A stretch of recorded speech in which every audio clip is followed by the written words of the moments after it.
निवडणुका लागलेल्या आहेत त्या संदर्भात राजकीय घडामोडी घडतायत त्या संदर्भातल्या टॉप 9 बातम्या पाहूया। जिल्हा परिषदेसाठी दोन्ही राष्ट्रवादींचा एक हेतो सेफेचा नारा असल्याची चर्चा। दोन्ही पक्षांकडून मतविभाजन टाळण्यासाठी हालचाली 2 दिवसात अंतिम निर्णय होण्याची शक्यता सूत्रांची माहिती। जिल्हा परिषद निवडणुकीच्या पार्श्वभूमीवर रोहित पवारांनी घेतली अजित पवारांची भेट। पुण्यातील बारामती हॉस्टेलमध्ये अजित पवारांच्या राष्ट्रवादीची बैठक। काही तालुक्यांमध्ये एकत्र लढणार रोहित पवारांची प्रतिक्रिया।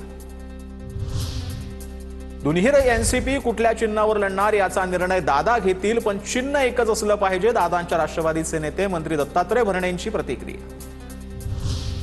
पुण्यातील आंबेगाव तालुक्यात दोन्ही राष्ट्रवादी एकत्र निवडणूक लढणार नाहीत। जिल्हा परिषद जिल्हा पंचायत समिती दोन्ही राष्ट्रवादींची मैत्रीपूर्ण लढत होणार। पवारांच्या राष्ट्रवादीतील पदाधिकाऱ्यांच्या विरोधानंतर निर्णय।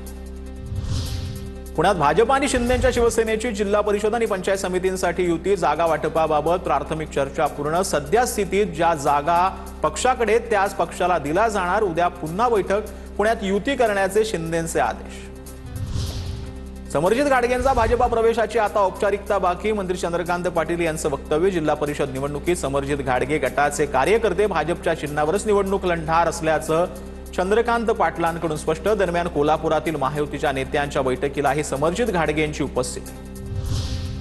पुण्यात अजित पवार भाजपला मोठा धक्का देणार। भाजपचे माजी जिल्हाध्यक्ष शरद बुटे पाटलांच्या उद्या अजितदादांच्या राष्ट्रवादीमध्ये पक्षप्रवेश। आंबेठाण जिल्हा परिषद निवडणुकीत या प्रवेशामुळे बऱ्याच राजकीय उलथापालथी होणार।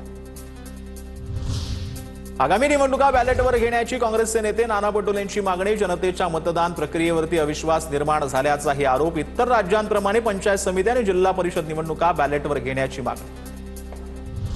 झेडपी आणि पंचायत समिती निवडणुकीत पारंपरिक बाटलीतील शाई वापरणार। निवडणूक आयोगानं न पुसल्या जाणाऱ्या शाईच्या उत्पादकांकडून दरपत्रक मागवलं।